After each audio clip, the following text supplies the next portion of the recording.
Hey guys, it's Woody the Unexceptional Gamer, and welcome to Mail Monday, a weekly series that's not so much about the gameplay, but instead is about your questions and my answers to them. A quick note about the gameplay, it's from a live stream, so everyone in this lobby is a pretty hardcore Call of Duty player. I felt like the role I played, which is capping flags and holding critical areas of the map, was part of why we did well, and it's the longest thing on my hard drive, which is usually what I grab for Mail Monday.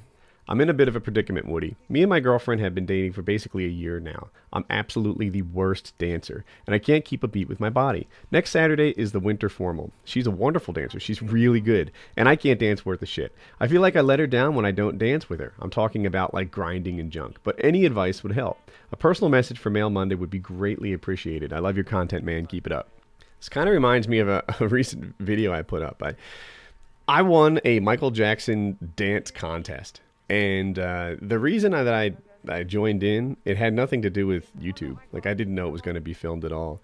It had nothing to do with my stellar dancing capabilities, because those, they're not really there. What it actually had to do with was this vacation that I took with my father a long time ago, like back in the 90s. And it was just the two of us on this vacation, and we were riding our bikes across Georgia. There was this big tour called Bragg, Bicycle Ride Across Georgia. And during one of the lunches, the place where we stopped, there was a live band outside, like in a park type thing. And this live band, people got up and danced. And my father and I were sort of sitting in the grass, eating lunch. And he asked me, like, would Jackie get up and dance like that? And in my mind, like, what that translated to was like, does this girlfriend of yours, who's now my wife, have the kind of bravery that it takes to enjoy life enough to get up and dance, even though there's other people around? Does she have what it takes to just have a good time and do your thing? And it turns out, the answer is like, yeah, she does if I lead. But there I was at a bar in Killington, Vermont, like the lodge at the base lodge is what you call it. And there's a live band, and they're looking for people who want to dance. And I thought to myself, like, the only reason that you're not doing this is a lack of bravery. Like, the only reason that you're not going up and having some fun and doing your thing and dancing like nobody's watching is, that you're worried what somebody else will think. Is that who you want to be, Woody? Like, is that the kind of guy that you aspire to be? Is that what you're working for? And it was like, yeah, you know what? I'm going to go with, I don't care what other people think. I'm going to go with, I want to, I want to do this, therefore I will do it. I'm going to get up there and I'm going to dance like nobody's watching, and I'm going to laugh and I'm going to have fun, and it's going to be cool. And that's what I did. That's what I went with. So that's kind of my advice to you. You're worried about looking bad when you're dancing. I don't think you need to. I think that provided that you've got a girl on your arm and some friends by your side, then, you've got the whole world at your feet. What? You're worried that you're not going to be a strong enough dancer? Who cares, right? People honestly don't care about dancing. They really don't. What this night is about, what the winter formal is for, is to enjoy yourself and have a good time. That's your objective in this thing, not to be an impressive dancer. And I'll take it to the next step. There's a certain kind of bravery to doing things in front of others, whether it's public speaking, I couldn't see that guy, whether it's public speaking or whether it's dancing or a handful of different activities. It's really about your sort of self-confidence and your ability to hold your chin high, even when, there's other people who are trying to get you to put your head down. And, that's what I want you to have. When you go to this winter formal and you dance with your girlfriend, I want, your world to consist of you and her and not a whole lot else. That's what this thing is about. So, anyway, don't be afraid to go dancing. Don't be afraid to be yourself. Go out and get some. Go out and live your life and have your day, and care very little for, for any potential criticisms that might come your way. Good luck.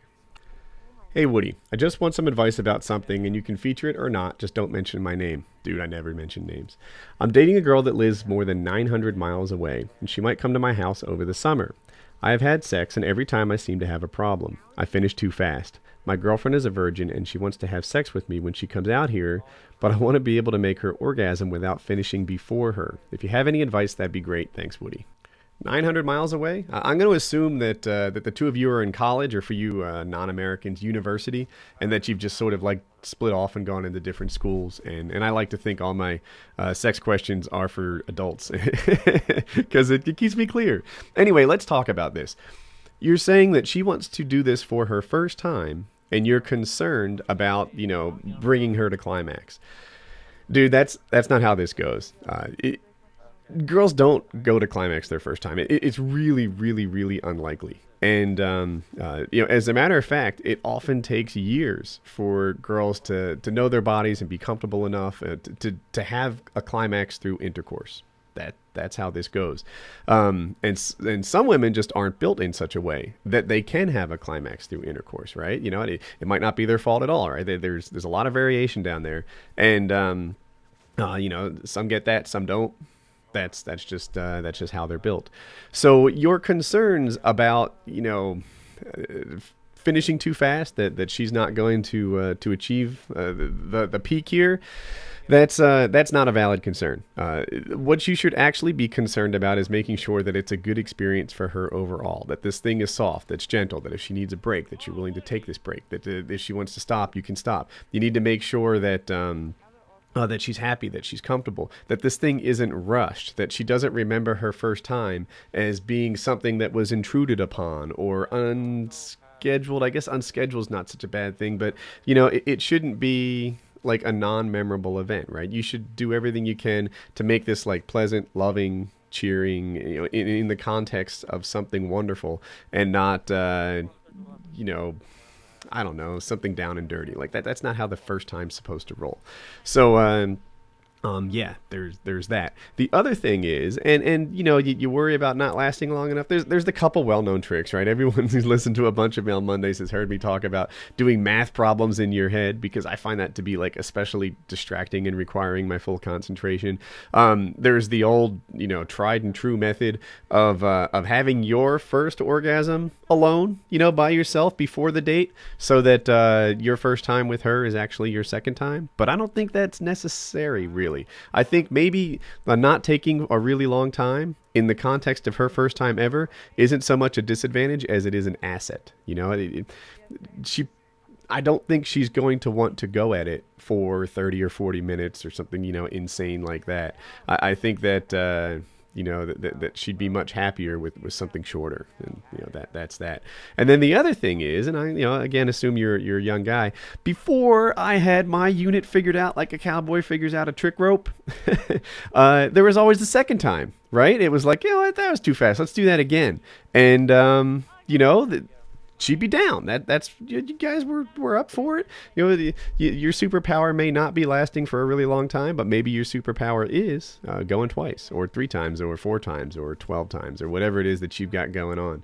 So my advice to you is not to worry so much about her pleasure as it is about her comfort, both mentally and physically. That's my advice for you.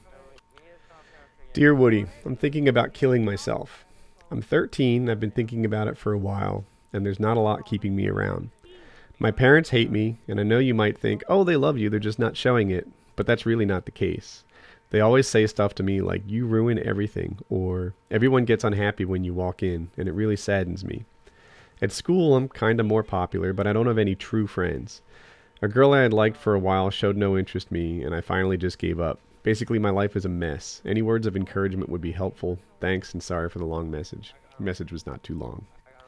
As a parent, I can almost kind of imagine, what happened. In your own mind, you're still just the same jackass that you've always been. And sometimes it's easy to fail to consider the extra impact, as a parent, that your words can have on kids. It's sometimes, you don't sort of know that, like when you say something, it can stick. When you teach a lesson, or right or wrong, it creates an imprint that maybe the regular jackass you are in your mind wouldn't create. So I almost want to apologize on your parents' behalf for forgetting the power that their words can have. In my own mind, I'm thinking that they've said things good and bad, and that if they could choose something to stick, that is most certainly not what they would have chosen. The thing about like depression and suicide is like what really makes it a big deal isn't the like a bad day, right, or a bad event, or like you're losing your car or something like that. What really makes it a serious thing are these thoughts that you don't have any kind of future, that you're not a good person, that somehow you didn't measure up, and you almost want to roll the dice with the afterlife or resurrection or whatever you think happens next, nothingness, whatever's in your mind. You sit there and compare that to what you have today and say, you know what, I might take my chances with that.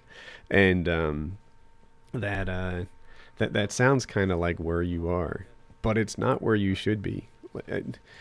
If I know anything, it's that people don't like being told that they're 13.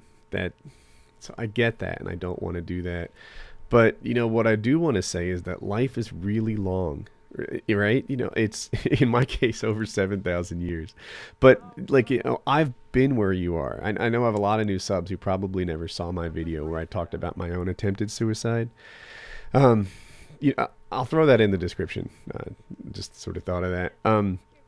But I do know what it's all about to feel like you have no future, to feel like nothing's coming, to feel like you're not measuring up for one reason or another, and that's that's where you are. But what I'm trying to say is that you don't know yet. You're 13.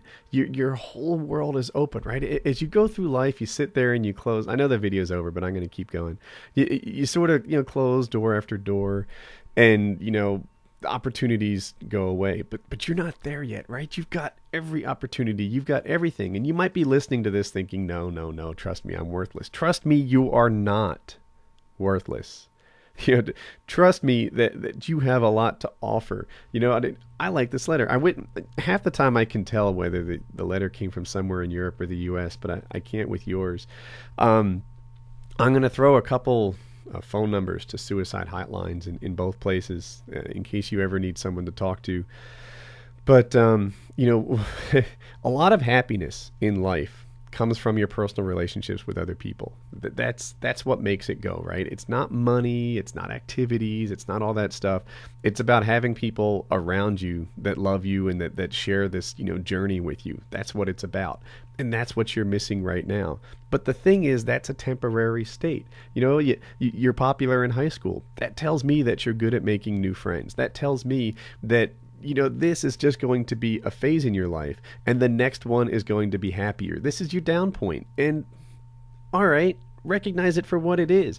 I had a down point. I had a down point that I thought would never end, and it did end. And there were wonderful up points to come my way. I got married, I had kids, and now I'm flying over. The X Games asked for me to come out there and do an appearance. How ridiculous is that? Your future will be bright too, and not just in that, like, hey, look, I'm doing well, you'll do well. No. Honestly, you have a lot coming your way. You're 13. Like, you don't want to do this yet. And these thoughts, I think, creep into a lot of people's minds at one time or another. Like, is this going right? Am I doing this okay? Am I worthy? Is happiness going to be in my future? And it can be. It can be. It really can. My suggestion for you would be to to find some good friends in school, right, in your social group, who lift you up when you're down, right? That's what being a friend is about, right? And by the way, one way to get good friends is to be a good friend, right? To find someone that you want to support even when they're stumbling. Find somebody that whatever, the moment they pass gas in class, you're not the first one to point and laugh at them. You sit there and say, you know what? Fuck the world. I'm still on his team, and I don't give a shit what you think. Like, that's the sort of friend you need to be. The guy who's on his side, even when other people aren't. And when you become that sort of friend, you will get that sort of friend, and then you guys can be a team, a bond that lifts you up when you're feeling down like you are right now. I get depression. I get what you're feeling. I understand it. And like I was saying, that this root cause comes from this sense of hopelessness that tomorrow won't be better than today. But this will turn around. I mean, heck, I'll say in my case, it was springtime that kind of solved it. You know, I had a broken arm, and then suddenly things got better. Like I got to spend some time in the sun. I got to make some friends. I got, to get a tan, and my solar energies or solar batteries were kind of recharged. Your day's coming too, and I wish you the best. So that was this week's Mail Monday. If you enjoyed today's video, click like. If you're new around here, you can subscribe in the top right. 2 videos you may have missed: drop zone tips and thoughts, and ammo education and scar beasting. It's a mix of in real life video and some gameplay stuff. So yeah, have a good day.